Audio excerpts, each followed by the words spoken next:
Abayizi abasoba mu 200 be batikiddwa mu matikira ga ssettendekero wa Uganda Christian University Mukono ku matikira g'omulundi ogwa 2007 ekitundu ekisooka. Abatikiddwa babanguse mu masomo ag'enjawulo okuli ebyamawulire, ebyempuliziganya ne tekinologiya, business administration wamu n'amasomo amalala. Abadde omugenyi omukulu ye Ssaabalabirizi w'ekkanisa ya Uganda eyawummula, the Right Reverend Henry Luke Olombe. Thank God for this achievement, and I am grateful to the University Council for promoting me to the highest rank in academia.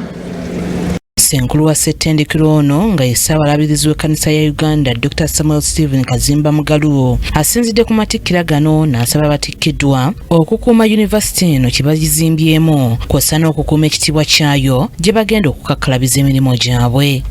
Management, the university today is loan free.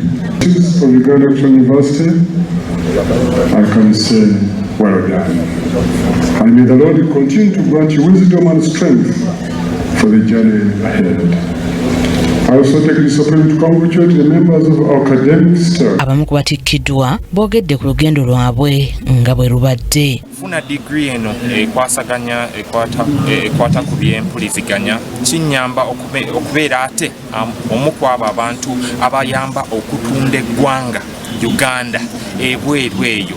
Biki abantu ab'ebweru be bagimanyiiko, biki bye basobola okumanya ate mu ngeri ennungi, mu ngeri z'entongole, mu ngeri egasa. Alex Miseyiri yakusakidde eggulire lino Crack TV amalindirire.